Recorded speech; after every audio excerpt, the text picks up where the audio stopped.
Hello po sa ating mga listeners. Ako pong muli ang inyong narrator, Miss Yvonne. Magbabasa po tayo muli ng panibagong kwentong pag-ibig. Ihanda ng inyong mga puso at sabay-sabay po nating pakinggan ang kwentong ito. Minsan, hindi ang pinakamalakas ang unang lumalaban, kundi ang taong matagal nang nasasaktan. Sa isang marangyang ballroom na punong-puno ng mga negosyante, media at kilalang personalidad, walang makapaniwalang ang babaeng minsang tinawag na walang silbi ay ngayon ang sentro ng lahat ng atensyon.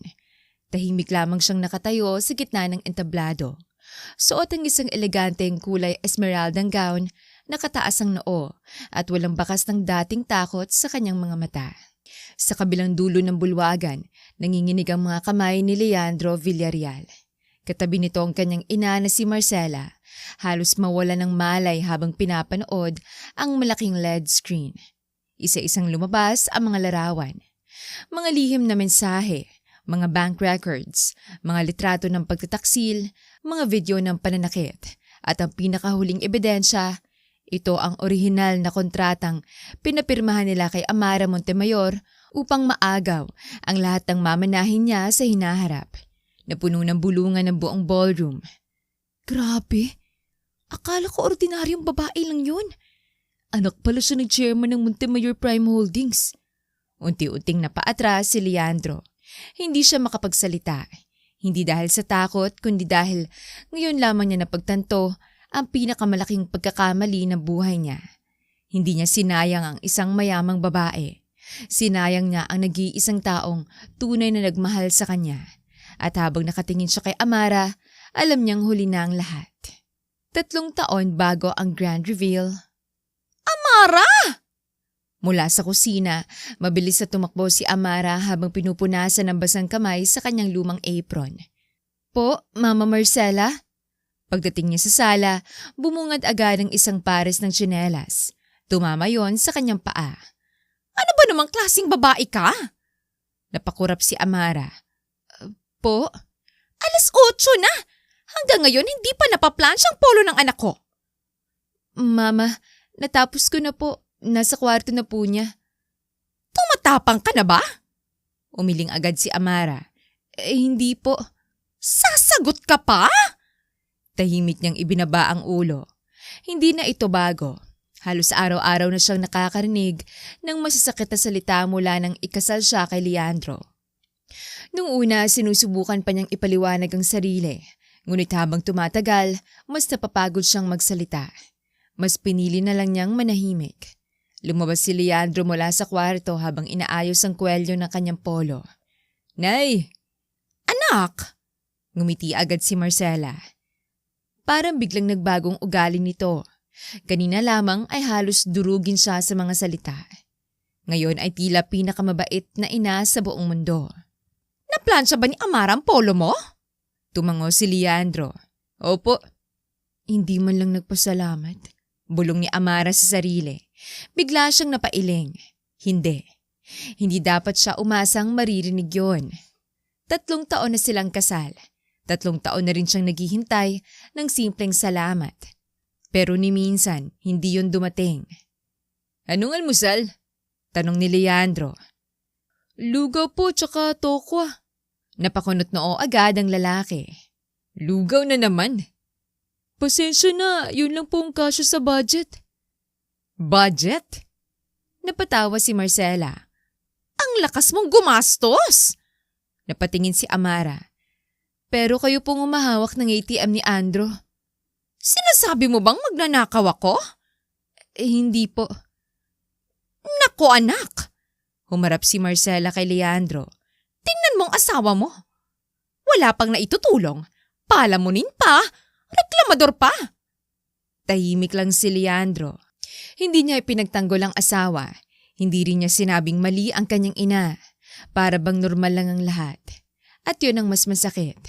Pagkaalis ni Leandro papuntang opisina, nagsimula na namang maglinis si Amara.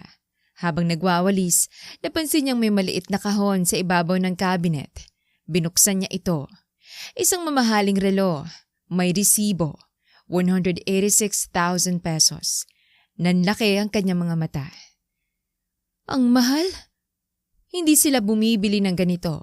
Kahit sapatos ni Leandro ay ilang beses muna nitong iniisip bago bilhin. Bakit may ganito? Biglang bumukas ang pinto. Mabilis niyang isinara ang kahon. Anong ginagawa mo dyan? Tanong ni Marcela.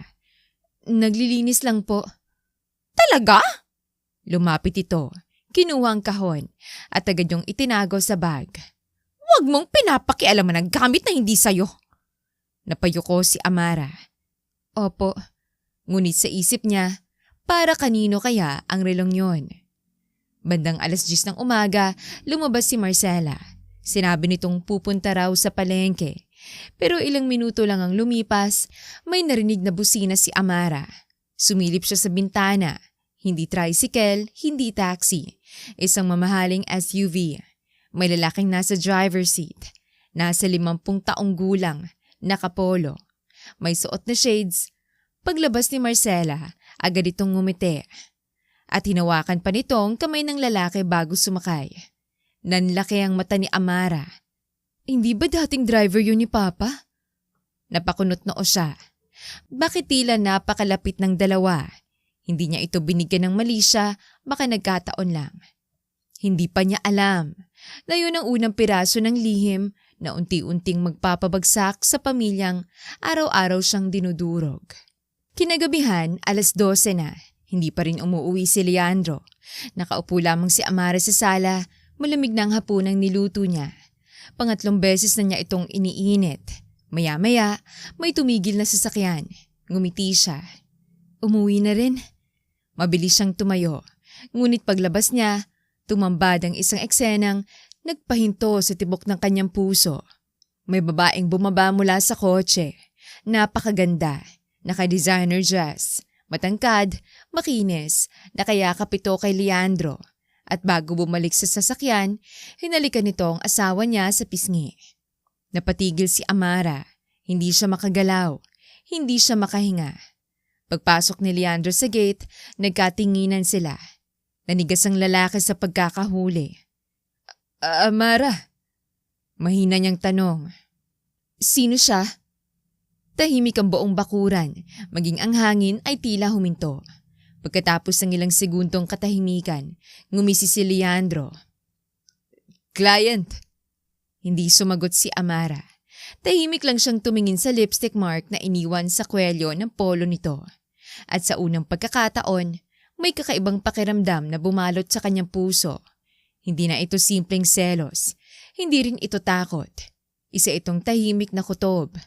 Na ang buhay na pinipilit niyang iligtas ay matagal nang gumuho. Nanatiling nakatayo si Amara sa harap ng gate. Hindi niya maalis ang tingin sa mapulang marka ng lipstick sa kwelyo ng polo ni Leandro. Hindi yon matingkad na pula. Hindi rin yon aksidenteng dumikit. Halatang sinadya. Parang mensaheng ipinapakita sa sino mang makakakita. May ibang babae na siya. Tahimik na isinara ni Leandro ang gate. Nagkunwari itong normal ang lahat. Hindi ka pa natutulog? Mahinang ngumiti si Amara kahit ramdam niyang nanginginig ang buong katawan niya. Hinintay lang kita. Hindi mo na kailangang maghintay sa susunod. Parang sinaksak ang puso niya sa malamig na paraan ng pagsagot ng asawa. Hindi siya sumagot. Kinuha niya ang bag nito. Tara na, mainit pa ang hapunan. Ngunit bago pa sila makapasok sa loob, bumukas ang ilaw sa sala. Lumabas si Marcela. Naku anak, ang tagal mo naman! Lumapit agad ito kay Leandro at niyakap. Napansin din nito ang lipstick sa kwelyo, ngunit sa halip na magulat, napangiti pa ito. Napakaganda talaga ni Celestine. Parang huminto ang mundo ni Amara. Hindi siya nagkamali. Kilala pala ng biyenan niya ang babae. At mukhang pabor pa rito. Tahimik silang kumain. Si Marcela ang halos buong oras na nagsasalita. Anak, kailan mo kami pakikilala ng maayos sa Pamilya Aragon? Napatingin si Amara. Pamilya Aragon? Hindi ba isa yon sa pinakamayayamang pamilya sa lungsod? Nay, mahinang sabi ni Leandro. Relax lang. Bakit relax? Kapag naging asawa mo si Celestine, siguradong ibang-iba na ang buhay natin. Napababa ng kutsara si Amara. Parang wala siyang narinig na mali. Parang normal lang sa kanilang pag-usapan ang pagpapakasal ng kanyang asawa sa ibang babae. Habang kaharap siya, hindi na niya kinaya. Dahan-dahan niyang inilapag ang kutsara. Mama Marcela, napatingin ng matanda. Yes? Hindi po ba nga akong asawa ni Andro? Sandaling natahimik ang sala. Pagkatapos ay napatawa si Marcela. Asawa? Hindi habang buhay? Napakurap si Amara. Hindi ko po naintindihan. Simple lang. Tumayo ang matanda. Lumapit ito sa kanya. Kapag nakapag-asawa ng mayaman ng anak ko, lahat kami aangat. At ikaw? Tumawa ito. Isa ka lang pagkakamali. Tahimik na napayuko si Amara. Hindi niya namalayang tumutulo na pala ang kanyang luha. Kinagabihan, hindi makatulog si Amara. Naririnig niyang may kausap sa telepono si Leandro sa veranda. Tahimik siyang lumapit. Miss na kita. Boses yun ni Leandro. Huwag kang mag-alala. Konting tiis na lang, magpapapirma ko rin siya. Nanigas si Amara. Saka na tayo magpakasal. Parang may humigpit sa dibdib niya. Hindi na niya kailangang hulaan. Alam na niya kung sinong kausap nito. Mahina siyang umatras. Ngunit biglang may natapakan siyang lumang paso. Napalingon si Leandro. Sino yan? Mabilis na pumasok si Amara sa kusina. Nagkunwari siyang umiinom ng tubig. Pagpasok ng asawa, tinitigan siya nito. Kanina ka pa ba dyan? Hindi. Sigurado ka? Oo. Tahimik silang nagtitigan. Ramdam ni Amara na naghihinalang asawa. Ngunit wala itong sinabi. Bumalik ito sa kwarto. At doon, hindi na napigilan ni Amarang umiyak. Tahimik. Walang hikbi. Ayaw niyang marinig siya. Ayaw niyang isipin nilang mahina siya. Kinabukasan, nagpasya siyang magbenta ng mga homemade cookies sa maliit na cafe na madalas niyang puntahan. Ito lamang ang paraan niya para magkaroon ng sariling pera. Habang inaayos niya ang mga kahon ng cookies, may matandang babaeng lumapit. Ikaw ang gumawa nito? Opo, tikman ko nga. Makalipas ang ilang segundo, napangiti ang matanda. Masarap! Maraming salamat po. Magkanong lahat? Napangiti si Amara. Isa lang po bang bibilhin nyo? Umiling ang matanda. Lahat! Nanlaki ang mata niya. Lahat po? Oo. May feeding program kasi kami bukas. Ngumiti si Amara. Sige po. Habang inaabot niya ang mga kahon, napansin niyang may lalaking nakatayo sa di kalayuan. Matangkad, nakaputing long sleeves, may suot na salamin. Tahimik lamang itong nakatingin sa kanya. Napansin din ng matanda. Gabriel. Lumapit ang lalaki. Yes, ma'am. Pakibuhat nga. Kaya ko po. Sabay kinuha nito ang lahat ng kahon. Ngumiti ito kay Amara. Salamat. Mahina din siyang ngumiti. Walang anuman po. Hindi niya alam na ang lalaking yon ang magiging pinakamahalagang tao sa buhay niya pagdating ng panahon. Pagka-uwi niya, nagulat siya. Nagkalat ang lahat ng gamit niya sa sala. Mga damit, mga litrato, mga libro. Maging ang sewing machine ay pinamana ng kanyang lola ay nakahandusay sa sahig. Mama? Lumabas si Marcela. Tinapon ko na. Bakit po? Para matuto kang umalis. Napahawak si Amara sa sewing machine. Ito na lang alaala ko sa lola ko. Basura! Pero hindi ko kailangan ng permiso para itapon ang gamit ng taong nakikitira lang. Napatingin si Amara. Nakikitira? Oo. Bahay ito ng anak ko. At wala kang karapatan dito. Nanginginig ang labi ni Amara. Nag-aambag naman po ako. Napatawa si Marcela. Magkano? 5? 10,000? Hindi sapat. Swerte mo nga hindi pa kita pinapalayas. Hindi na niya napigilan. Mama, pwede po bang tigilan niyo na ako? Biglang nagbagong mukha ng matanda. Lumapit ito at walang sabi-sabi, isang malakas na sampal ang dumapo sa pisngi ni Amara. Nanlaki ang kanyang mga mata, hindi dahil sa sakit, kundi dahil yon ang unang beses na sinaktan siya ng biyanan. Eksaktong sandaling yon, bumukas ang pinto. Dumating si Leandro. Nakatingin ito sa kanilang dalawa. Saglit na umasa si Amara. "Leandro!" Mahina niyang tawag. Akala niya sa pagkakataong ito, ipagtatanggol siya ng asawa. Ngunit malamig lamang itong tumingin sa kanya bago nagsalita. "Kung may ginawa si Mama, sigurado kung may dahilan." Parang may kung anong tuluyang nabasag sa puso ni Amara. Hindi na siya nagsalita. Hindi na siya umiyak. Tahimik lamang niyang pinulot ang mga damit na nakakalat sa sahig. Habang pinupulot niya ang bawat isa, may isang tanong na paulit-ulit na umiikot sa isip niya. "Hanggang kailan ko pa ito titiisin?" Hindi pa niya alam. Ngunit malapit nang dumating ang araw na siya mismo ang sasagot sa tanong na yon. At kapag dumating ang araw na yon, hindi na siya ang babaeng tahimik lang na umiiyak sa isang sulok. Siya na ang babaeng magpapabagsak sa mga taong sumira sa kanyang pagkatao. Nagising si Amara ng madaling araw dahil sa matinding kirot ng kanyang kaliwang pisngi. Dahan-dahan siyang bumangon mula sa manipis na kutsyon na nakalatag sa maliit na silid na dating bodega. Hindi na siya pinapatulog ni Marcela sa master's bedroom kasama si Leandro, mahigit 1 taon na ang nakalipas. "Mas gusto kong makatulog ng maayos kesa katabing malas." Minsang sinabi ni Marcela sa anak. At hindi man lang tumutol si Leandro. Humarap si Amara sa maliit na salamin. Namumula pa rin ang bakas ng sampal. Napabuntong hininga siya. "Huwag kang umiyak." Mahina niyang sabi sa sariling refleksyon. "Isa lang itong araw." Ngunit alam niyang kasinungalingan yon. Hindi lang yon isang araw. 3 taon na. 3 taong unti-unti siyang nawawala. 5:00 pa lamang ay nagsimula na siyang magluto ng almusal. Habang hinihiwa niyang sibuyas, biglang tumunog ang cellphone ni Leandro na naiwan sa mesa. Hindi niya balak silipin ngunit sunod-sunod ang pagpasok ng mensahe. "Love, Celestine. Good morning, love. Don't forget our lunch date. Miss na kita." Nanginig ang kamay ni Amara. Hindi niya sinadyang mabuksan ang notification. Kasunod noon ay isang litrato. Nakayakap si Leandro kay Celestine sa harap ng isang mamahaling resort. Parehong nakangiti, masaya. Mga ngiting matagal na niyang hindi nakita sa asawa.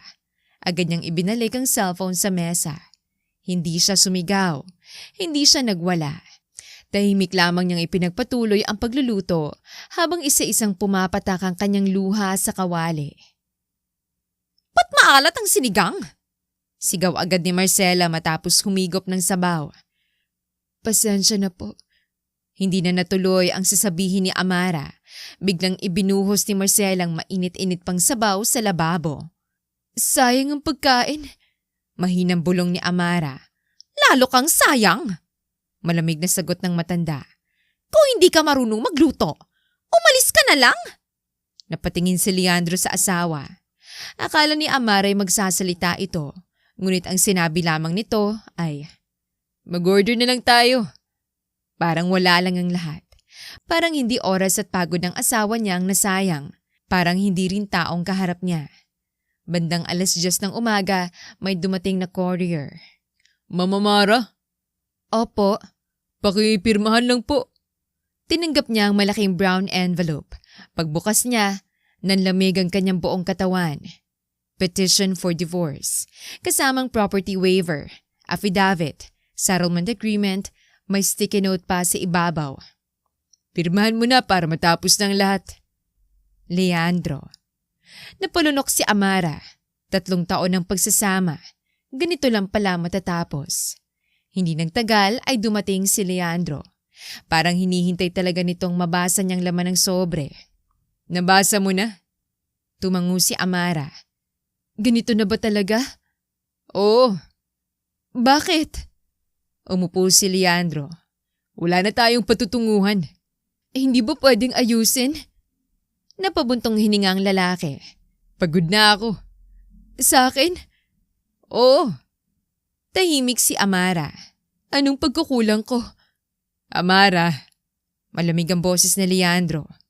Wala kang may tutulong sa future ko. Parang bumigat ang hangin sa buong bahay. Anong ibig mong sabihin? Simple lang. Tingnan mo ang buhay natin. Hanggang dito na lang ba tayo? Kailangan ko umangat. At hindi yun mangyayari habang ikaw ang asawa ko. Parang may humampas sa dibdib ni Amara. Hindi mo ko pinakasalan dahil mahal mo ko? Saglit na natahimik si Leandro. Pagkatapos ay ngumiti ng mapait. Mahal kita noon. Noon? Pero nagbabagong tao. Napapikit si Amara. Hindi niya namalayang nanginginig na palang mga kamay niya. Mula sa kusina ay biglang lumabas si Marcela. Naku anak, huwag mo nang paikot-ikutin. Lumapit ito kay Amara. Kaya nga namin gustong matapos na ito. Dahil may mas magandang babae para sa anak ko. Mabait, mayaman, may breeding. Hindi katulad mo. Hindi sumagot si Amara. Kilala mo ba kung sinong pamilya ni Celestine? Umiling siya. Mga Aragon. May hotels, may malls, may construction company. Kahit 1% ng yaman nila, hindi mo kayang kitain buong buhay mo. Tahimik na nakatingin lamang si Amara. Kung alam lang nila, ang apelidong Montemayor ay mas matagal nang nasa industriya kaysa sa mga Aragon. Ngunit hindi niya yon sinabi. Hindi pa. Magkano gusto mo? Biglang tanong ni Leandro. Napakunot noo si Amara. Ano? Kapalit ng pirma. Bibigyan kita ng 100,000. Napatitig siya sa asawa. 100,000? Huwag ka nang maginarte. Malaking pera na yon. Napangiti si Amara. Ngunit ang ngiting yon ay puno ng sakit. Leandro, 3 taon kitang minahal. 100,000 lang palang halaga nun. Inis na napailing ang lalaki. Huwag mo nang gawing drama. Business lang to. Napaluha si Amara. Business? Kasal natin ang tinutukoy mo. Biglang tumunog ang cellphone ni Leandro. Ngumiti ito nang makitang caller ID. Celestine is calling. Agad nitong sinagot. Hi love! Sa harap mismo ni Amara. Oo nga, nakausap ko na. Pipirma na yun. Napatingin si Amara sa kanya. Wala man lang pagtatangkang lumayo habang kausap ang kabit. Wala nang hiya, wala nang respeto. Hindi na niya alam kung alin ang mas masakit.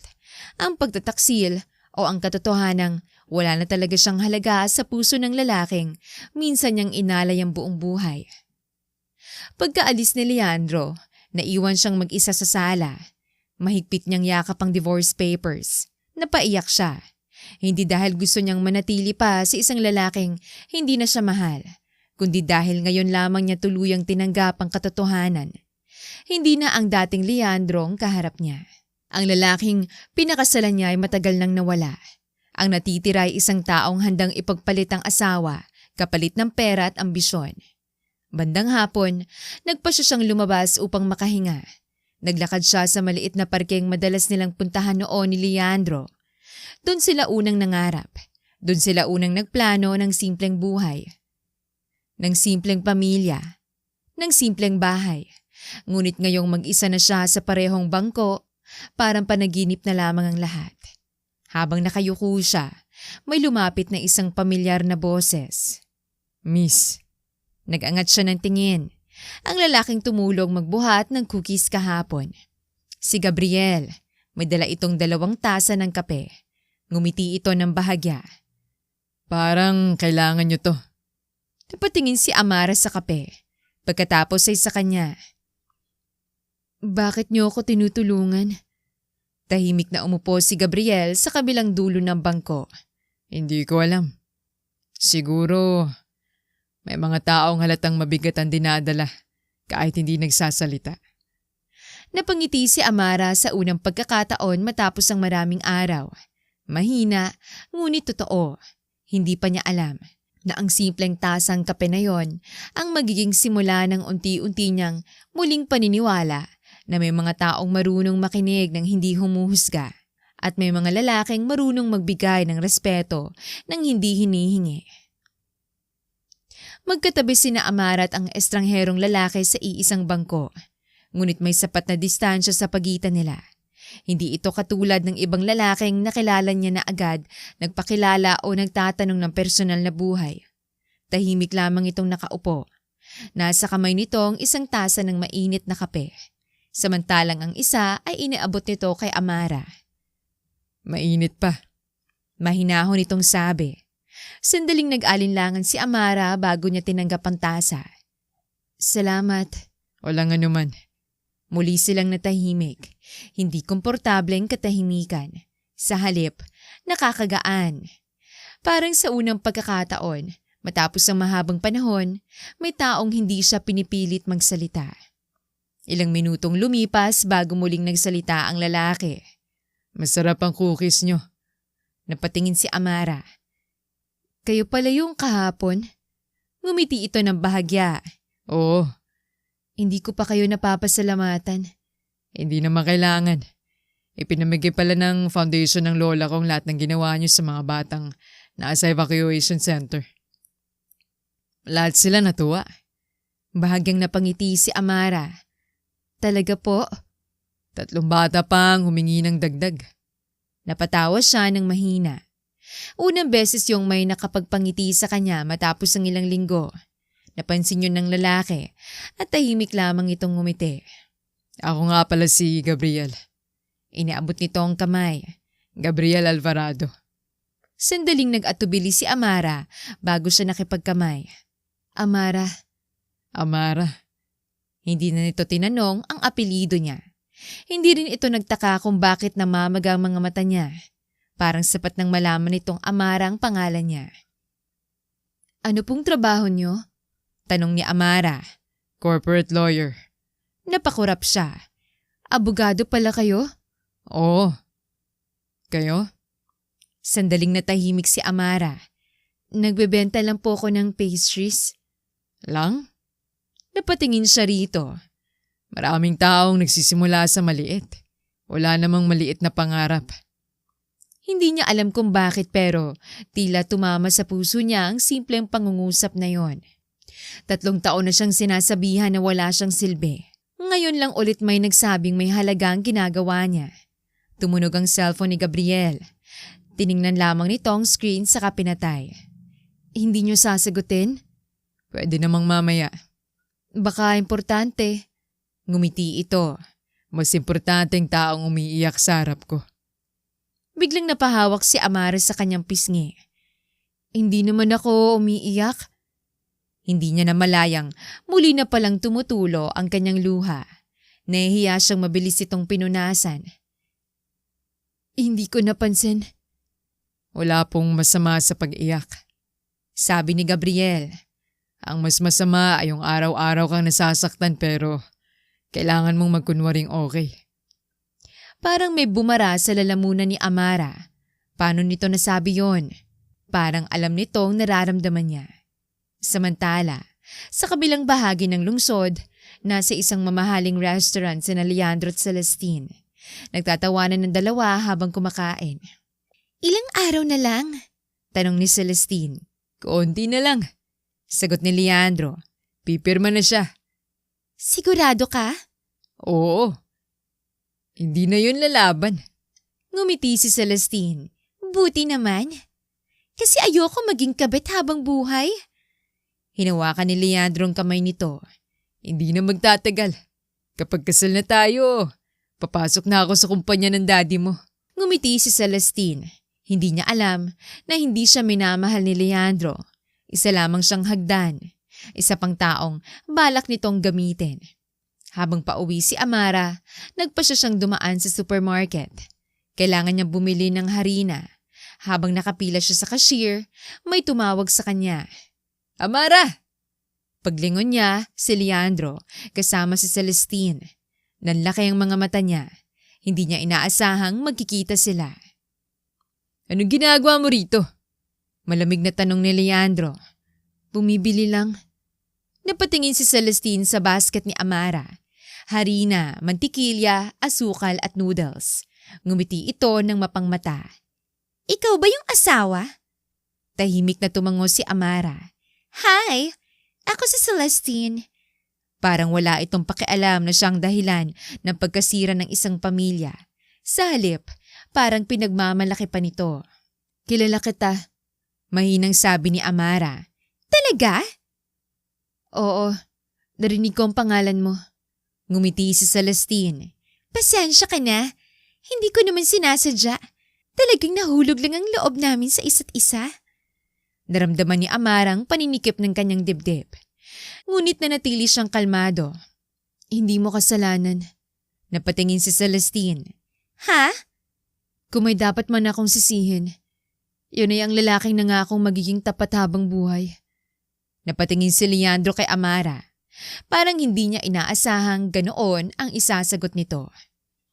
Pagkatapos magbayad, tahimik na lumabas si Amara. Hindi na siya lumingon. Ngunit narinig pa rin niya ang sinabi ni Celestine. Ang boring pala ng asawa mo. Tahimik, walang class. Napangiti lamang si Leandro.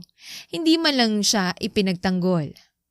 Pagdating niya sa bahay, hindi pa man siya nakakapasok ay sinalubong na siya ni Marcela. Saan ka galing? Namalengke po.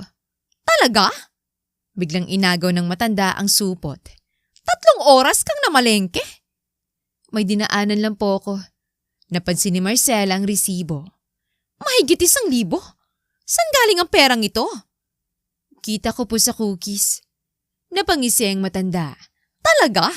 Sigurado ka bang cookies lang ang ibinebenta mo? Nanlaki ang mata ni Amara. Mama. Anong mama? Kung gusto mong kumita ng malaki, marami namang mayamang lalaki dyan. Parang binuhusan ng malamig na tubig si Amara. Hindi niya akalaing aabot sa ganoong klaseng insulto ang kanyang biyanan. Mama Marcela, alam niyong hindi po ako ganoong babae. Tulad ng sabi mo, matigas na sagot nito. Hindi ko alam. Malay ko ba kung saan mo kinukuha ang pera? Hindi na nakapagsalita si Amara. Hindi dahil wala siyang maisagot, kundi dahil napagod na siyang ipagtanggol ang sarili sa mga taong matagal nang hinusgahan ang kanyang pagkatao. Habang tahimik siyang pumapasok sa maliit niyang silid, hindi niya napansing mula sa labas ng bahay ay may isang sasakyang nakahinto sa di kalayuan. Nasa loob noon si Gabriel. Napadaan lamang siya upang ihatid ang ilang dokumento sa isang kliyente sa kabilang subdivision. Nagkataon lamang na nakita niyang eksena. Hindi niya narinig ang buong usapan. Ngunit sapat na ang nakita niyang pagpunas ni Amara ng luha habang mag-isang pumapasok sa bahay. Mahigpit niyang napisilang manibela. May kakaibang pakiramdam na bumalot sa kanya. Hindi pa niya lubos na kilala ang babaeng yon. Ngunit isang bagay ang malinaw sa kanya. May malaking sakit na tahimik nitong dinadala. At sa kauna-unahang pagkakataon sa loob ng maraming taon ng kanyang pagiging abogado, naramdaman niyang may isang taong gusto niyang ipaglaban. Hindi bilang kliyente, kundi bilang isang taong hindi dapat patuloy na sinasaktan. Maagang nagising si Gabriel kinabukasan. Habang umiinom ng kape sa balkonahe ng kanyang condominium, paulit-ulit na bumabalik sa isip niya ang mukha ng babaeng nakilala niya sa parke. Hindi niya maintindihan kung bakit. Bilang isang corporate lawyer, sanay siyang makakita ng mga taong umiiyak sa korte, nag-aaway sa mana o nagkakasuhan dahil sa negosyo. Ngunit iba si Amara. Hindi ito umiiyak upang kaawaan. Para bang matagal na nitong sinani ang sarili na lunukin ang lahat ng sakit. At yun ang lalong nagpabigat sa dibdib ni Gabriel. Samantala, sa bahay ng mga Villarreal, 5:00 pa lamang ng umaga ay gising na si Amara. Tahimik siyang nagwawalis ng bakuran. Pagkatapos ay nagluto ng almusal. Naglaban ng mga damit ni Marcel at Leandro, saka naglinis ng banyo.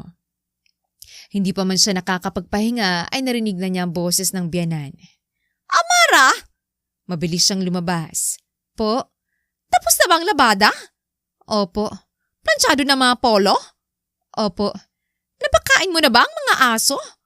Opo. Napairap si Marcela. Ang bagal mo pa rin. Hindi na lamang sumagot si Amara. Alam niyang kahit anong gawin niya, may mali pa rin sa paningin ng biyanan. Habang nag-aalmusal si Leandro, biglang nagsalita si Marcela. Anak? Po? May charity gala sa Sabado. Kasama ba ron ang pamilya Aragon? Tumango si Leandro. Opo. Ngumiti ang matanda. Perfect! Isasama mo si Celestine. Napatingin si Amara.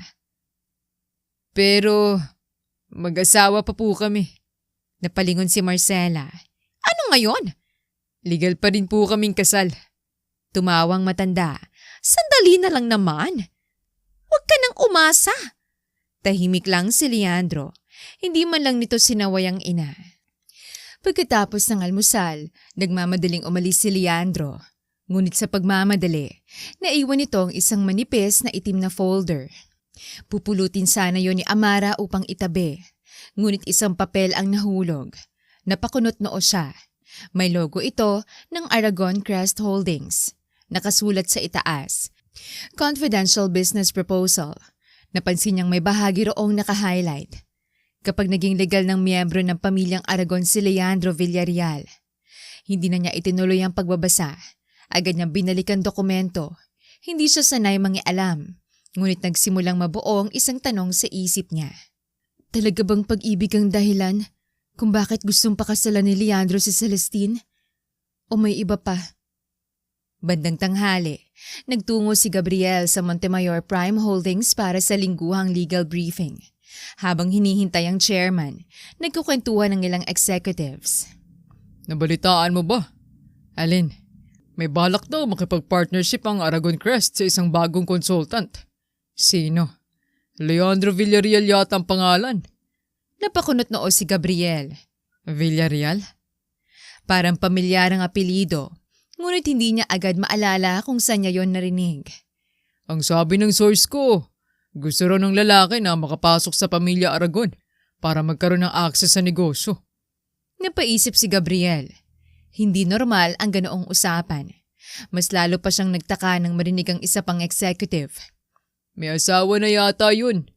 Talaga? Oo, pero mukhang iiwan na. Tahimik na nakinig si Gabriel. Hindi niya alam kung bakit pero may kutob siyang konektado ito sa babaeng nakilala niya. Kinagabihan, dumaan si Gabriel sa cafe kung saan nagbebenta si Amara ng pastries. Ngunit wala ito roon. Ma'am Liza, Tanong niya sa may-ari ng cafe. nasan po yung baker nyo? Si Amara? Opo. Napabuntong hininga ang matanda. Hindi na nakapasok. Bakit po? May lagnat yata. Perong totoo. Huminto ito. Parang lagi na lang siyang pagod. May problema ba siya? Hindi agad sumagot si Liza. May naririnig akong kwento. Pero ayokong manghusga. Mabait ang batang yun. Kapag dumarating dito, laging may pasa sa braso. Nanigas si Gabriel. Pasa? Oo. Sinabi niyang nadulas lang. Pero, umiling ang matanda. Hindi ako naniniwala. Biglang bumigat ang pakiramdam ni Gabriel. Bilang abogado, marami beses na siyang humawak ng mga kaso ng domestic violence at iisa lamang ang napansin niyang pagkakapareho. Halos lahat ng biktima ay pare-parehong ang sinasabing, nadulas lang po, nabangga lang po, kasalanan ko rin. Unti-unting nabuong hinala sa isip niya. Hindi kaya sinasaktan si Amara? Samantala, sa bahay ng mga Villarreal, mataas ang lagnat ni Amara. Ngunit kahit nanginginig na siya, pinipilit pa rin siyang maglaban ni Marcela. Hindi dahilan ng lagnat para tamarin. Mahina niyang sagot. Opo. Habang nagkukusot ng damit, biglang dumilim ang kanyang paningin. Nahilo siya at tuluyang bumagsak sa sementadong sahig. Nabitawan ng planggana. Nagkalat ang mga basang damit. Eksaktong sa sandaling yon, pumasok sa gate si Leandro. Napatingin siya sa asawang nakahandusay sa sahig. Anak! Sigaw ni Marcela. Nag-iinarte na naman! Hindi gumagalaw si Amara. Lumapit si Leandro. Sandaling kinapa ang noo nito. Mainit, mataas ang lagnat. Ngunit sa halip na buhati ng asawa, tumayo siya. Kapag kaya ninyang tumayo, ipatapos mong labada. Mabilis siyang umalis. Iniwan si Amara sa malamig na sahig. Hindi alam ni Leandro, may isang kapitbahay ang nakasaksi sa lahat. At lihim itong kumuha ng video gamit ang cellphone. Video na balang araw magiging isa sa pinakamabigat na ebidensyang magpapabagsak sa kanya.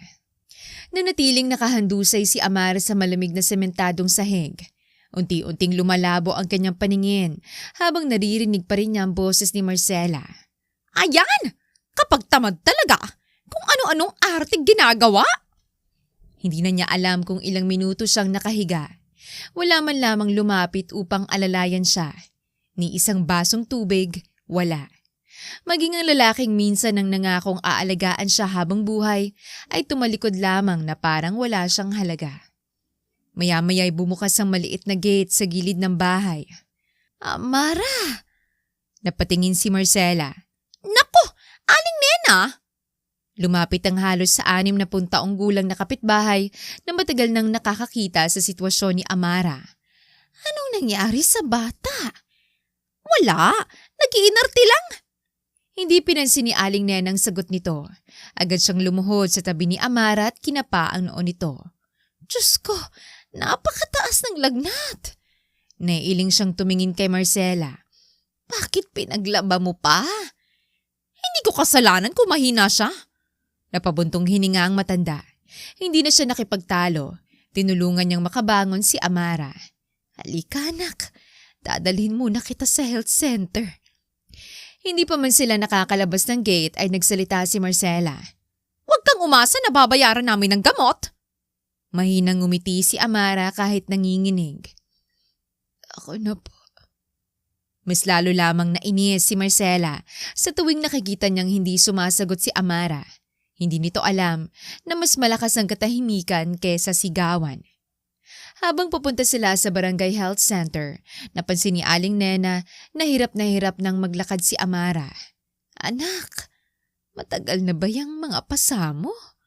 Biglang napahinto si Amara. Anong pasa po? Yung nasa braso mo. Agad niyang hinila pababa ang manggas ng kanyang blouse.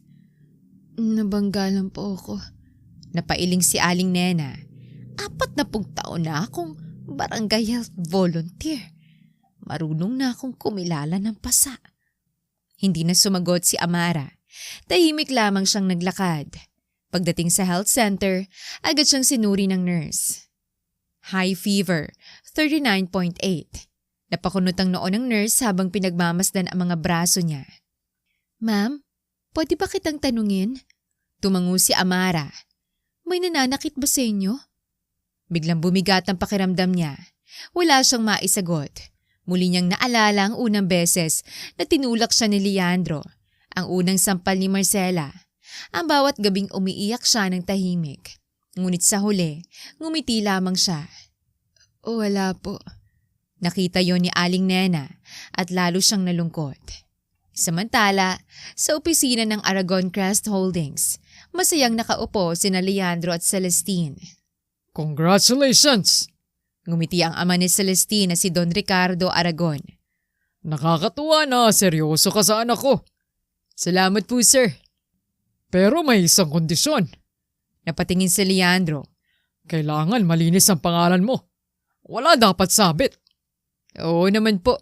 Wala po. Hindi niya alam na ilang kilometro lamang ang layo. May isang video nang nagsisimulang magbago ng kanyang kapalaran. Kinagabihan, habang nagdidilig ng halaman si Aling Nena, lumapit ang kanyang apo na si Joshua. Lola? Oh, ito ba yung video? Inabot nito ang cellphone. Ipinakitang kuha kanina. Kitang-kita sa video ang pagbagsak ni Amara. Makikita rin si Leandro. Kinapa nitong noon ng asawa. Ngunit sa halip na buhatin, tumalikod lamang ito. Narinig pang boses ni Marcela. Kapag kaya na niyang tumayo, ipatapos mong labada. Napailing si Aling Nena. Hindi tama ito. Ano pong gagawin natin? Hindi agad sumagot ang matanda. Ayaw niyang makialam sa buhay ng iba. Pero kung mananatili siyang tahimik, baka isang araw ay bangkay na ang ilabas sa bahay na yon. Kinabukasan, nagpunta si Gabriel sa cafe upang bumili muli ng cookies. Ngunit muli niyang nalamang hindi pumasok si Amara. "Nasa health center yata," sabi ni Ma'am Lisa. "Nilagnat." Nanlaki ang mata ni Gabriel. Lagnat? "Oo, sabi ng kapitbahay na himatay raw habang naglalaba." Biglang sumikip ang dibdib niya. Parang may nagsisigaw sa isip niyang may mali. Hindi simpleng pagod, hindi simpleng sakit. May mas malalim na dahilan. Hindi na siya nagdalawang isip. Tinawagan niya ang kaibigan niyang doktor sa Barangay Health Center. Dok, nandyan ba yung pasyenteng si Amara? Teka, Makalipas ang ilang segundo, oo, bakit? Kilala mo? saglit na natahimik si Gabriel. Hindi pa. Pero pakiramdam ko, kailangan niya ng tulong. Pagkatapos ng tawag, tahimik siyang tumingin sa bintana ng kanyang sasakyan. Hindi niya maintindihan kung bakit siya nag-aalala sa isang babaeng 2 beses pa lamang niyang nakakausap. Subalit may isang bagay siyang sigurado. Hindi siya maaaring manahimik. Bilang abogado, alam niyang maraming kaso ng pang-aabusong hindi umaabot sa korte dahil walang taong unang naglakas loob na tumulong. At sa pagkakataong ito, ayaw niyang mangyari yon. Habang nasa health center si Amara, isang nurse ang lumapit sa kanya. "Ma'am, may lalaking nagbayad ng lahat ng gamot niyo." Nagulat siya. "Sino po?" "Hindi niya sinabing pangalan. Iniwan lang niya to." Iniabot ng nurse ang isang maliit na sobre. Pagkabukas ni Amara, isang simpleng note lamang ang naroon. Hindi mo kailangang harapin ang lahat ng laban ng mag-isa. Sana'y gumaling ka agad. Walang pirma.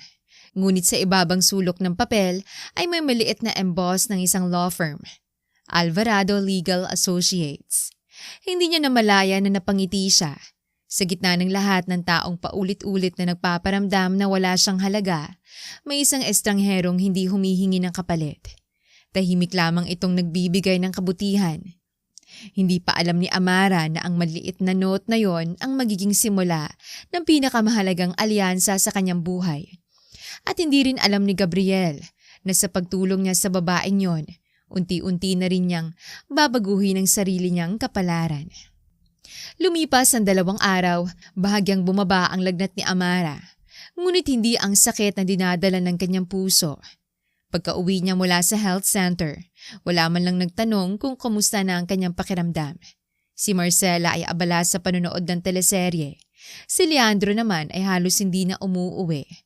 Kapag dumarating man ito, amoy mamahaling pabango na hindi kailanman ginagamit ni Amara ang bumabalot sa damit nito. Maagang maaga pa lamang ay naghahanda na si Amara ng almusal. Habang hinihiwa ang kamatis, biglang bumukas ang pinto. Si Leandro. Pagod ang muka ngunit halatang masaya. Nagluto ka? Oo. Wag na.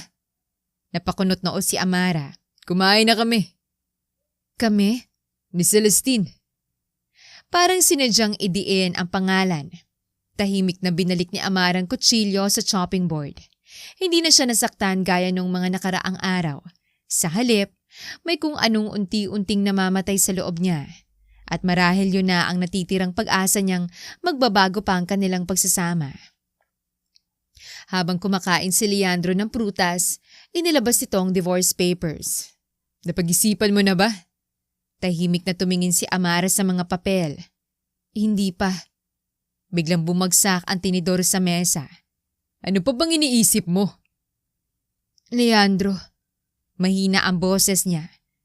Kung talagang wala ka nang nararamdaman para sa akin, bakit kailangan mo pa akong apurahin? Simple.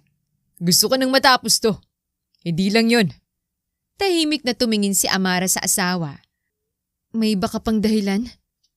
Bahagyang natigilan si Leandro, ngunit agad din itong nakabawi. Huwag ka nang mag-imbento.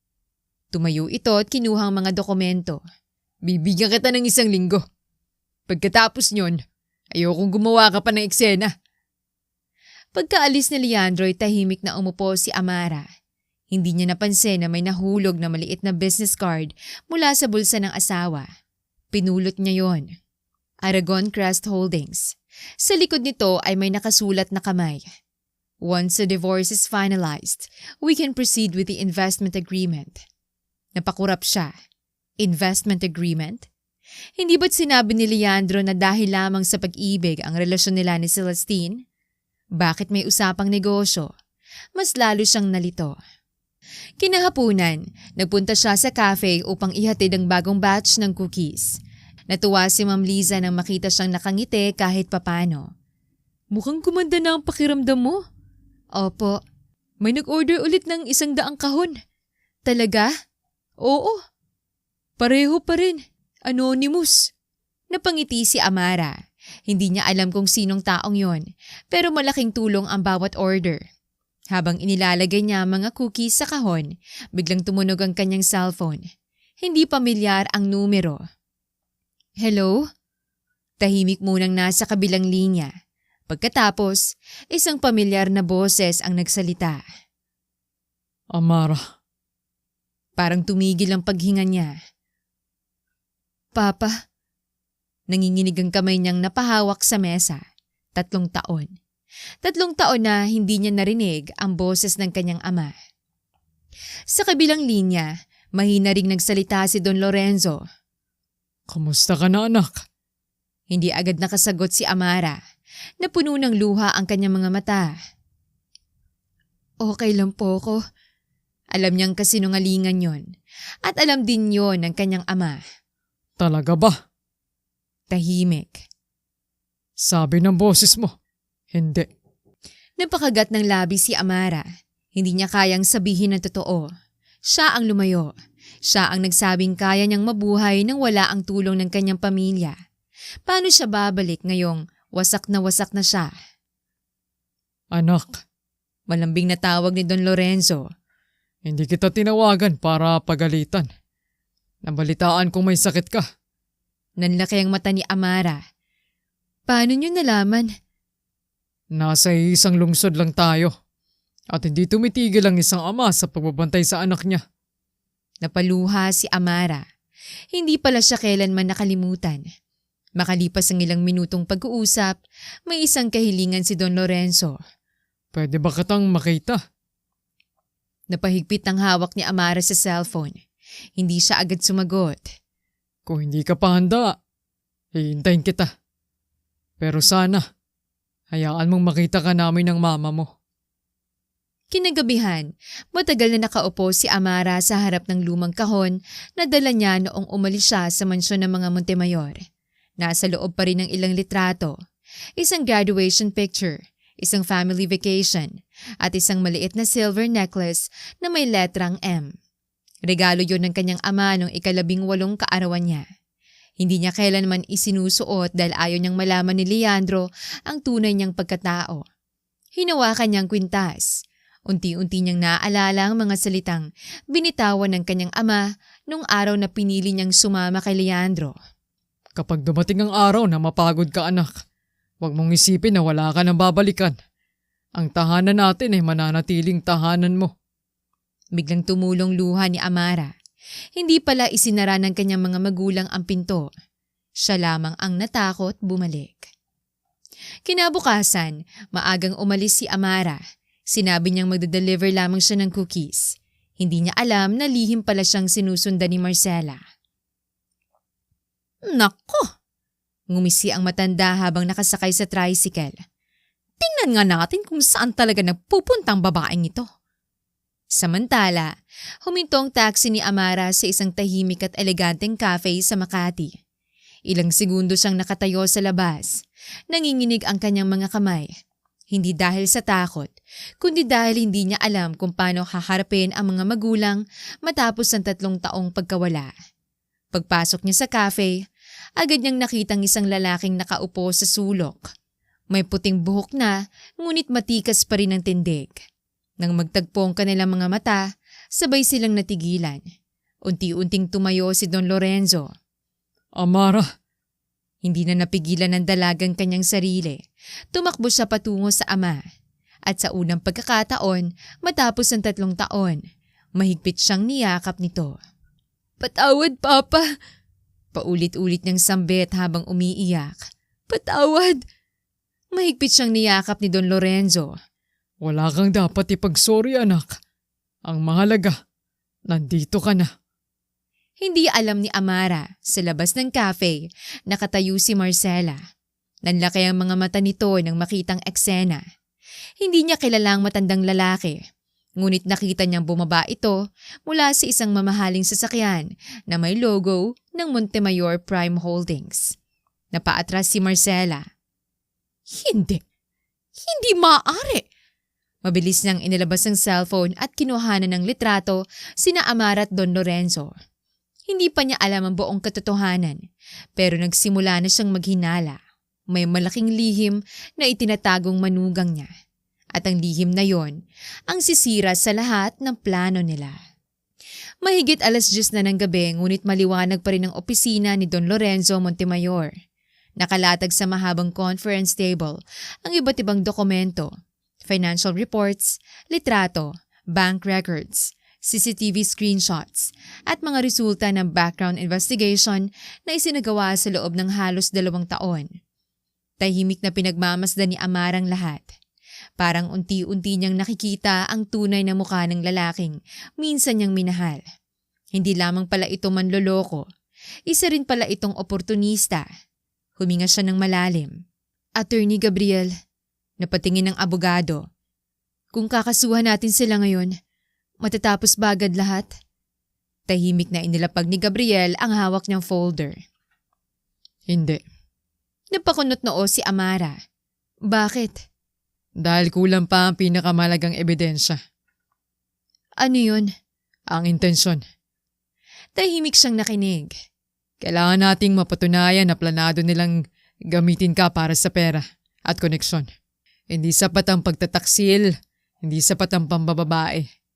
Kailangan nating patunayan ang panloloko, coercion, financial fraud, at psychological abuse. Napabuntong hininga si Amara. Ibig sabihin, babalik pa ako sa bahay nila? Hindi agad sumagot si Gabriel. Sa totoo lang, yun din ang kinatatakutan niya. Tutol ako. Mariing sabi ni Doña Alessandra. Ayokong bumalik pa ang anak ko sa impyernong yon. Tumango si Don Lorenzo. Ganon din ako. Tahimik lang si Gabriel. Pagkatapos ng ilang segundo, nagsalita siya. Kung may iba lang sana tayong paraan. Pero kailangan nating mahuli silang gumagawa ng panibagong krimen. Kapag sila mismong gumawa ng susunod na hakbang, mas magiging matibay ang kaso. Napatingin si Amara sa abogado. Anong gusto mong gawin ko? Doon papasok ang plano. Binuksan ni Gabriel ang isang folder. Sa ibabaw nito ay nakasulat ang salitang Operation Hiraya. Napangiti si Don Lorenzo. Ikaw talaga. Namula ng bahagya si Gabriel. Codename lang po. Napatawa ng mahina si Amara. Ganito ang mangyayari. Babalik ka. Magpapanggap kang wala kang alam. Hindi ka pipirma. Hindi ka rin makikipag-away. Kailangang isipin nilang mahina ka pa rin. Napakunot noo si Amara. Hanggang kailan? Hanggang sa gumawa sila ng mas malaking pagkakamali. Tahimik ang buong silid. Pagkatapos ng ilang sandali, mahina ngunit matatag na nagsalita si Amara. Kaya ko. Biglang tumingin sa kanya ang kanyang ina. Anak, hindi na ako babalik bilang dating Amara. Hindi na ako babalik para magmakaawa. Babalik ako para tulungan silang ilabas ang tunay nilang pagkatao. Tahimik na tumango si Gabriel. Sa isip-isip niya, ito na ang simula. Hindi na ang babaeng umiiyak sa kusinang kaharap nila. Unti-unti nang bumabalik ang Amara na pinalaki ng mga Montemayor. Kinabukasan, maagang nagmaneho si Gabriel patungo sa isang electronics company. Pagkalipas ng isang oras, bumalik siya sa mansyon dalang isang maliit na kahon. Narito na. Napatingin si Don Lorenzo. Ano yan? Mini voice recorder, button camera, GPS tracker. At isang maliit na emergency panic button. Nanlaki ang mata ni Amara. Hindi ba sobra na to? Umiling si Gabriel. Hindi. 3 taon kang walang proteksyon. Ngayon, ayaw na naming mangyari yun ulit. Tahimik siyang tumingin sa maliit na panic button. Hindi niya inaasahang may mga taong handang gumawa ng ganito para lamang masigurong ligtas siya. Makalipas ang ilang oras, tinuruan siya ni Gabriel kung paano gamitin ang bawat kagamitan. Huwag ka matakot. Hindi sila makakahalata. Ito? Tanong niya habang hawak ang maliit na brooch. Camera. At ito? Voice recorder. Napangiti siya. Parang spy movie. Napatawa si Gabriel. Konti. Unang beses yung nakita ni Amara na tumawang seryosong abogado. At napansin niyang mas gwapo pala ito kapag nakangiti. Mabilis niyang inalis ang tingin. Hindi ito ang tamang panahon para isipin ang ganoong bagay. Habang nagkakape sila sa veranda, tahimik na nagsalita si Gabriel. Pwede ba ako magtanong? Tumango si Amara. Bakit mo tinago ang pagiging Montemayor? Napatingin siya sa malawak na hardin. Simple lang. Gusto kong may magmahal sa akin dahil ako si Amara. Hindi dahil anak ako ng bilyonaryo.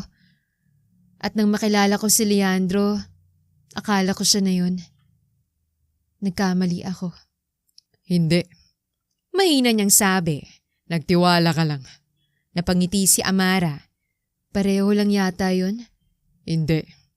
Matatagang sagot ni Gabriel. Magkaiba. Ang nagkamali ay yung taong nanloko. Hindi ang taong nagmahal ng totoo. Hindi na nakasagot si Amara. Ilang segundo siyang nakatingin sa abogado. Sa unang pagkakataon, may lalaking nagsabing hindi niya kasalanan ng lahat ng nangyari. Hindi niya namalayang may tumutulo na naman palang luha. Hindi yon luha ng sakit, kundi luha ng unti-unting paghilom. Samantala, sa bahay ng mga Villarreal, nagngingit-ngit si Marcela.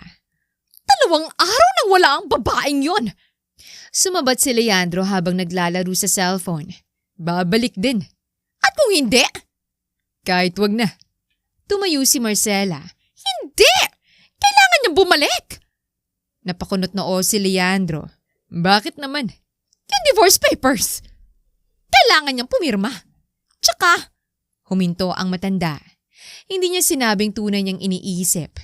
Na baka malaman ni Amara ang mga sikreto nilang mag-ina. Na baka magsumbong ito. Na baka masira ang lahat ng plano. Maya-maya, tumunog ang cellphone ni Leandro. Celestine is calling. hello love. Masayang boses ni Celestine. Nakausap ko si Daddy. Tuloy na raw ang birthday party ni Tita Marcela. Ngumiti si Leandro. Perfect. Maraming investors ang dadating. Oo, sabi ni Daddy. Doon kanya formal na ipapakilala. Ngumiti ng malaki si Leandro. Ito na ang pagkakataong hinihintay niya. Kapag naging bahagi siya ng pamilya Aragon, hindi na siya magiging ordinaryong empleyado. Hindi niya alam na ang birthday party ring yon ang magiging simula ng pinakamalaking pagbagsak ng kanyang buhay. Kinagabihan sa Montemayor Estate, lumabas si Amara sa hardin. Tahimik siyang tumingin sa mga bituin. Lumapit si Gabriel. Kinakabahan ka? Tumango siya. Oo. Normal lang. Paano kung hindi ko kayanin? Ngumiti ng bahagya ang abogado. Sasabihin ko sana na kaaya mo. Pero hindi yon ang sasabihin ko. Napatingin si Amara. Kung dumating ang oras na hindi mo na kaya, hindi mo kailangan kayanin ng mag-isa. Tatawag ka, nandito kami. Tahimik siyang napaluha. Marahan niyang sinabi. Salamat. Umiling si Gabriel. Huwag ka munang magpasalamat. Bawiin muna natin ang buhay na ninakaw sa'yo.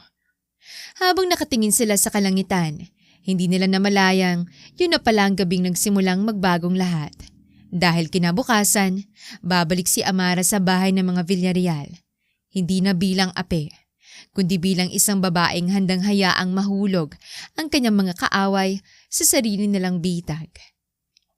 Makulimlim ang langit ng umagang yon.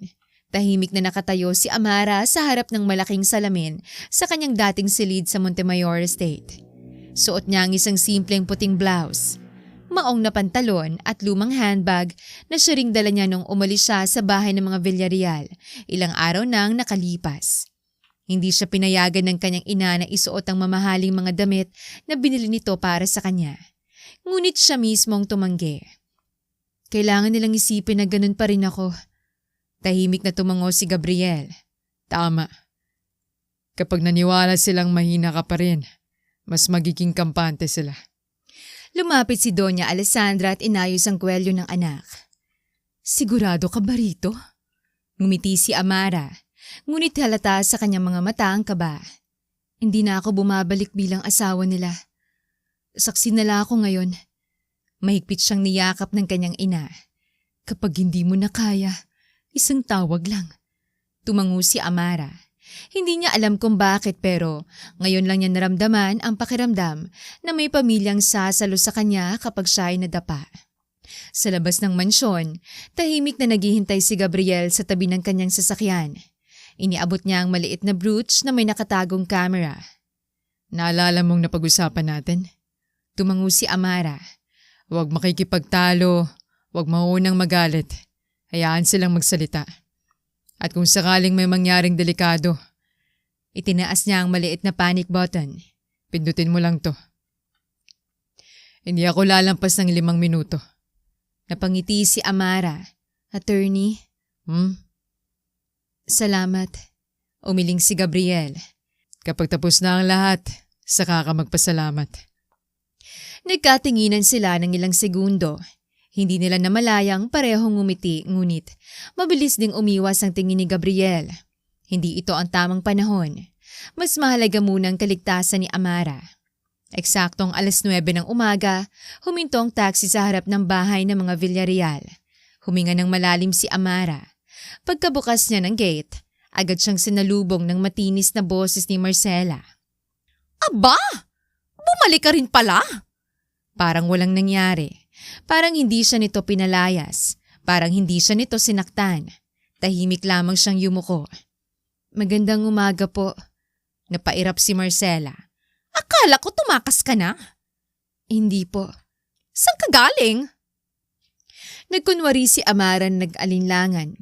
Sa kaibigan ko po. Napangising matanda. Kaibigan? O baka lalaki? Hindi na sumagot si Amara. Mula sa kanyang blouse, tahimik nang nagre-record ang maliit na camera. Maya-maya, lumabas si Leandro mula sa kwarto. Natigilan ito nang makita si Amara. Bumalik ka? Oo. Sabi ko naman sa'yo, Nay. Babalik din yan. Lumapit siya sa asawa. Akala ni Marcela ay magmamakaawa na naman ito. Ngunit kalmado lamang ang boses ni Amara. Nandito ako para kunin ang natitira kong gamit. Napangisi si Leandro. At ang divorce papers? Hindi ko pa pipirmahan. Biglang nagbagong ekspresyon ng lalaki. Bakit? Gusto ko munang ipatingin sa abogado. Parang nabuhusan ng malamig na tubig ang mag-ina. Abogado? Ulit ni Marcela. Saan ka naman kukuha ng abogado? Tahimik lamang nang ngumiti si Amara. Hahanap po ko. Hindi niya sinabi na ang isa sa pinakamagaling na corporate lawyer sa bansa ang nasa likod niya. Nagkatinginan sina Marcel at Leandro. Halatang hindi nila inaasahan ng sagot. Noon, kapag tinatakot nila si Amara, agad itong sumusunod. Ngayon, kalmado lamang ito. At yun ang lalong ikinainis nila. Makinig ka. Mas mapapadali ang lahat kung pipirma ka. Hindi kita hahabulin. Bibigyan pa kita ng pera. Magkano? Tanong ni Amara. Napangiti si Leandro. Ayan, nagpapakita rin ng tunay mo kulay. Magkanong gusto mo? Tahimik siyang tumingin sa asawa. Magkano bang tingin mong halaga ng 3 taon kong pagmamahal? Natigilan si Leandro. Ngunit mabilis ding tumawa. Huwag mo nang gawing drama. Business lang to. Muling na-record ng camera ang bawat salita. Makalipas ang ilang minuto, pumasok si Marcela sa kusina. Tahimik na sumunod si Amara. Habang naghuhugas siya ng pinggan, narinig niyang nagsasalita ang biyanan sa telepono. Huwag ka mag-alala. Sasabihin ko kapag pumirma na. Oo, pagkatapos niyan, wala nang hadlang sa engagement. Napakunot noo si Amara. Hindi lamang si Leandrong sabik sa diborsyo, pati si Marcela. Pagkatapos ng tawag, lumapit ang matanda. Huwag kang umasa. Kapag naging asawa na ni Celestine ang anak ko, mag-iiba na ang buhay namin. Mahina lamang ang sagot ni Amara. Sana po. Napakunot noo si Marcela. Hindi ka ba naiinggit? Ngumiti siya. Hindi po. Masaya ako kung magiging masaya si Leandro. Sandaling natahimik ang matanda. Hindi nito maintindihan ang katahimikan ni Amara. Hindi ito umiiyak, hindi ito nakikipagsagutan, hindi ito nagwawala. At yun ang lalong nakakapagpagalit kay Marcela. Hindi nito alam na bawat salita niya ay malinaw nang naitatala ng maliit na recorder. Kinahapunan, habang nagwawalis si Amara sa bakuran, dumating ang courier. Package po para kay Mr. Leandro Villarreal. Sa akin na lang po. Ngunit mabilis na lumabas si Leandro. Ako na! Pagkaalis ng courier, dali-dali nitong itinago ang sobre. Ngunit hindi nito napansing nahulog ang isang dokumento. Tahimik na pinulot yon ni Amara. Hindi niya binasa. Iniabot lamang niya sa asawa. Ngunit sapat na ang 1 segundo upang makita ang malaking logo sa itaas. Aragon Crest Holdings at ang salitang Prenuptial Agreement. Nanlaki ang kanyang mga mata. Hindi pa man legal ang kanilang paghihiwalay, may prenup agreement na para sa susunod na kasal. Napansin niyang namutla si Leandro. Inagaw nito ang papel. Wala kang pakialam dito. Tahimik lamang siyang tumango. Oo. Ngunit sa loob-loob niya, mas nagmamadali pala sila kesa sa inaakala ko. Pagsapit ng gabi, bumalik si Amara sa inuupahang apartment na lihim na inihanda ng pamilyang Montemayor, malapit lamang sa bahay ng mga Villarreal. Pagpasok niya, naroon na sina Gabriel at Don Lorenzo. Tahimik na inilapag ni Gabriel ang laptop sa mesa. Isinaksak niyang memory card mula sa brooch camera. Isa-isang lumabas sa mga video. Malinaw ang bawat boses, lalo na ang sinabi ni Leandro, business lang ito. At ang sinabi ni Marcela, kapag naging asawa na ni Celestine ang anak ko, mag-iiba ng buhay namin. Tahimik ang buong silid. Napabuntong hininga si Gabriel. Magandang simula. Napatingin si Amara. Sapat na ba yan? Umiling ang abogado. Hindi pa. Kailangan pa nating patunayan na ginagamit ka nila para sa pera at negosyo. Tahimik na tumango si Amara. Hindi na siya nadismaya. Sa halip, mas lalo siyang naging determinado. Hindi na lamang ito laban para sa sarili niya. Laban na rin ito para sa lahat ng babaeng pinatahimik ng takot. At habang pinapatay ni Gabriel ang laptop, may dumating na mensahe sa cellphone ni Leandro mula kay Celestine. Excited na ako sa birthday party ni tita. Doon na natin sisimulan ng bagong buhay natin. Hindi nila alam, ang birthday party na inaasam nilang maging simula ng kanilang tagumpay, ang magiging araw din ng tuluyang pagbagsak ng kanilang mga pangarap. 3 araw ang lumipas matapos ang pagbabalik ni Amara sa bahay ng mga Villarreal. Sa paningin nila Leandro at Marcela, tila bumalik na naman ang dati nilang manugang. Tahimik, sunod-sunuran at walang lakas ng loob na lumaban. Ngunit hindi nila alam. Bawat salita nila ay unti-unti nang nagiging ebidensya laban sa kanila. Isang umaga, habang nagdidilig si Amara ng mga halaman sa bakuran, narinig niyang nag-uusap sina Marcela at Leandro sa sala. Bahagya niyang binuksan ang pinto, hindi upang makinig, kundi upang ilapag ang tray ng kape. Hindi niya alam na eksaktong yon ang sandaling magkakamaling mag-ina. Sigurado ka bang papayag si Celestine? Tumawa si Leandro. Wala na siyang choice. Bakit? Naniwala na siya. Naniwala saan? Na malapit na ako maging partner ng Montemayor Prime Holdings. Napakunot noo si Marcela. Paano kung malaman niyang empleyado ka lang? Napangisi si Leandro. Hindi niya malalaman. Kapag nakasal na kami, saka ako na aaminin. Tumawang mag-ina. Hindi nila napansin na sa bulsa ni Amarang recorder. Malinaw nitong naitala ang bawat salita. Tahimik na pumasok si Amara sa kusina. Hindi siya makapaniwala. Hindi lamang pala siya ang niloloko ni Leandro, pati si Celestine. Sa unang pagkakataon, naawa siya sa babaeng tinuring niyang karibal. Pareho pala silang ginamit. Magkaiba lamang ang dahilan. Kinagabihan, sa Montemayor Estate, tahimik na pinakikinggan ni Gabriel at Don Lorenzo ang bagong audio recording. Matapos itong matapos, napabuntong hininga si Gabriel. Mas lumilinaw na ang motibo. Tumango si Don Lorenzo. Hindi pag-ibig kundi pera. Ipinost ni Gabriel ang recording. Pero may kulang pa. Napatingin si Amara. Ano pa? Kailangan nating mapatunayan na ikaw mismong ginagamit nila bilang pain. Hindi ko maintindihan. Lumapit si Gabriel sa whiteboard. Gumuhit siya ng 3 pangalan. Amara, Divorce, Celestine, Aragon Investment.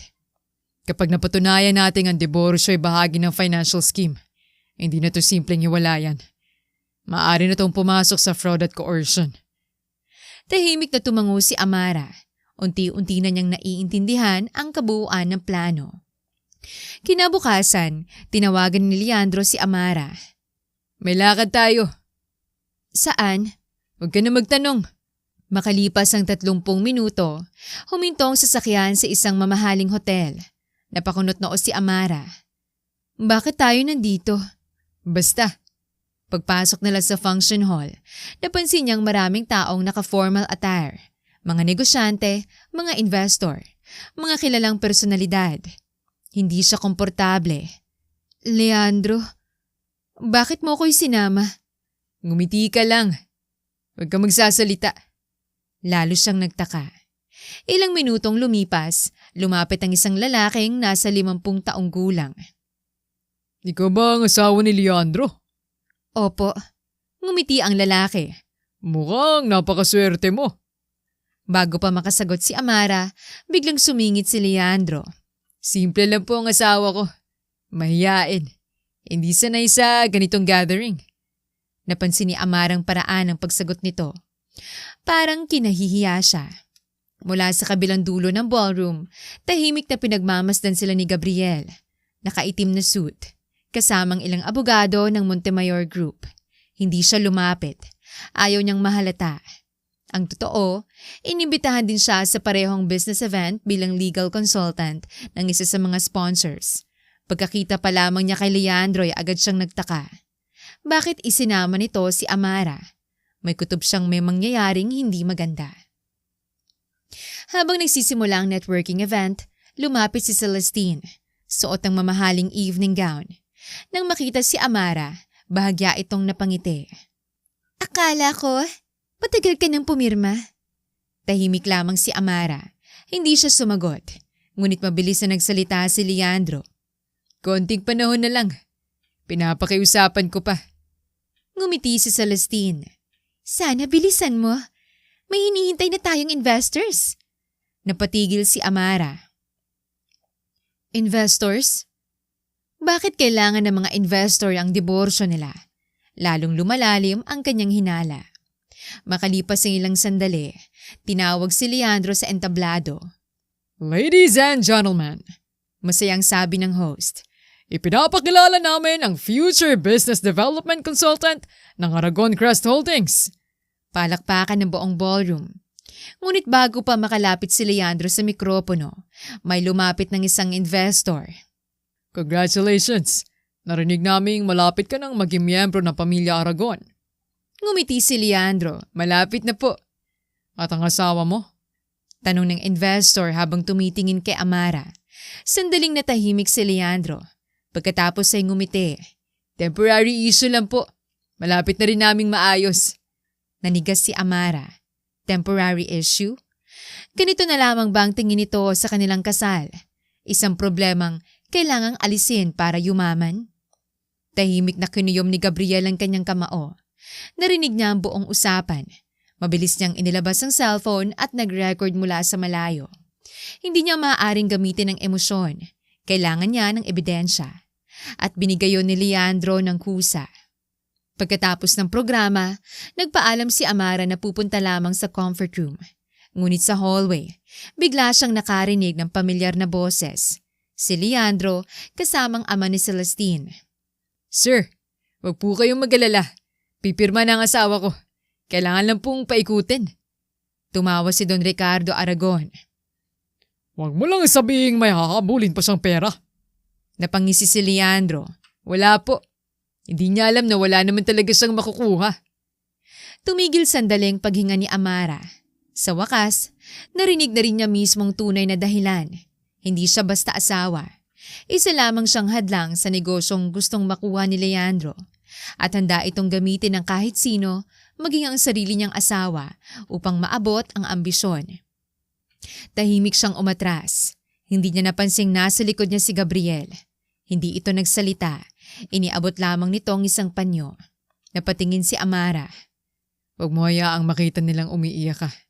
Mahina niyang sabi. Hindi ako umiiyak. Ngunit nang hawakan niyang kanyang pisngi, doon lamang niya napansing basa na pala ito ng luha. Hindi dahil mahal pa niya si Leandro, kundi dahil ngayon niya lubusang nauunawaan na hindi siya kailanman naging asawa sa paningin nito. Isa lamang siyang piraso sa isang planong yumaman. At ngayong alam na niyang buong katotohanan, mas lalo siyang naging determinado. Hindi na siya magiging pain sa kanilang kasakiman. Siya na ang magiging dahilan ng pagbagsak ng lahat ng itinayo nilang kasinungalingan. Hindi agad nakauwi si Amara matapos ang business event. Tahimik lamang siyang nakaupo sa loob ng sasakyan ni Gabriel habang pinagmamasdan ng mga ilaw ng lungsod. Pareho silang walang imik. Hindi dahil wala silang sasabihin, kundi dahil pareho nilang alam na may nabago na sa gabing yon. Tuluyan ang nawala ang natitirang pag-asang baka magkamali lamang si Leandro. Hindi. Pinlalo nito ang lahat. Mula sa diborsyo hanggang sa paggamit kay Celestine at higit sa lahat ang paggamit kay Amara bilang hagdan patungo sa yaman. Nagsisisi ka ba? Mahinang tanong ni Gabriel habang nakatingin sa daan. Napangiti si Amara ng mapait. Sa pagpapakasal? Tumango si Gabriel. Hindi. Nagulat ang abogado. Hindi. Hindi ako nagsisisi na minahal ko siya. Ang pinagsisisihan ko ay ang paulit-ulit kong pagpapatawad sa taong hindi naman humihingi ng tawad. Tahimik na napabuntong hininga si Gabriel. Ilang taon na siyang abogado. Marami na siyang narinig na kwento ng pagtataksil. Pero ngayon lamang siya nakakita ng babaeng sa kabila ng lahat ng dinanas ay hindi pa rin puno ng galit. Pagdating nila sa Montemayor Estate, naghihintay na sina Don Lorenzo at Doña Alessandra sa library. Nakabukas ang malaking monitor. Nakahanda ang mga recording mula sa event. Tahimik na pinanood ng lahat ng video. Kitang-kita si Leandro habang sinasabing, "Pipirma ng asawa ko. Kailangan lang paikutin." Sumunod ang isa pang recording. "Temporary issue lang po. Malapit na naming maayos." Tahimik na pinatay ni Gabriel ang video. Mabigat na ebidensya to. Tumango si Don Lorenzo. Pero hindi pa sapat. Napatingin si Amara. Ano pang kulang? Lumapit si Gabriel sa whiteboard. Muli niyang isinulat ang pangalan ni Leandro. Sa ilalim nito ay 4 na salita. Motibo. Panloloko, pakinabang, ebidensya. Meron na tayo ng motibo. Meron na rin tayong panloloko. Pero kailangan pa nating mapatunayan ng pakinabang. Hindi sapat na gusto niyang hiwalayan ka. Kailangan nating ipakitang may malaking halaga siyang makukuha kapag nawala ka sa buhay niya. Napaisip si Amara. At paano natin gagawin yon? Ngumiti ng bahagya si Gabriel. Doon papasok ang kontrata. Tahimik na inilabas ni Gabriel ang isang makapal na brown envelope. May nakatatak dito ang logo ng Montemayor Prime Holdings. Hindi to tunay na kontrata. Sabi niya, isa lang itong legal draft. Napakunot noo si Doña Alessandra. Hindi ba delikado yon? Hindi. Paawang proposal lamang. Binuksan niya ang dokumento. Nakasulat dito, Confidential Investment Proposal. Base sa dokumento, ang sino mang magiging opisyal na business partner ng Montemayor Prime Holdings ay magkakaroon ng access sa isang multi-billion peso infrastructure project. Ngunit sa pinakahuling pahina, may isang mahalagang kondisyon. Priority shall only be given to companies with a clean legal record and executives of proven integrity. Napangiti si Don Lorenzo. Naintindihan ko na.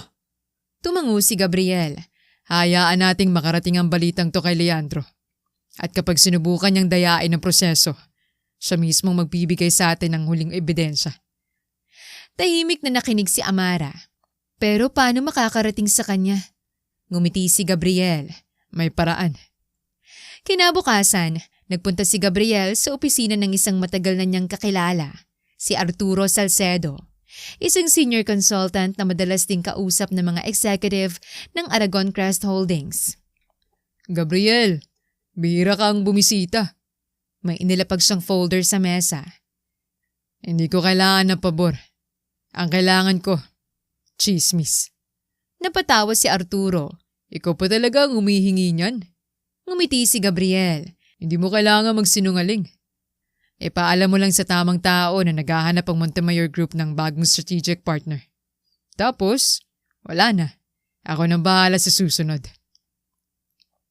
Samantala, sa bahay ng mga Villarreal, abalang-abala si Marcela sa paghahanda para sa nalalapit niyang kaarawan. Leandro! Oh, Nay! Huwag mong kalilimutan. Kailangan sa party na yon.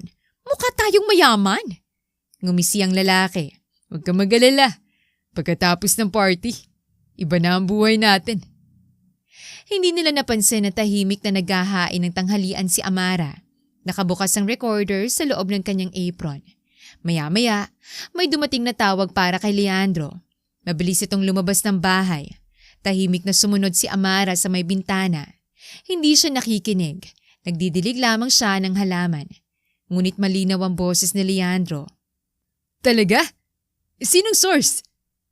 Montemayor Prime Holdings? Strategic partnership? Malaking project? Saglit itong natahimik. Huwag kang mag-alala. Akong bahala. Pagkababa ng tawag, halos hindi maipintang saya sa mukha ni Leandro. Pagpasok nito sa bahay, agad nitong niyakap ang ina.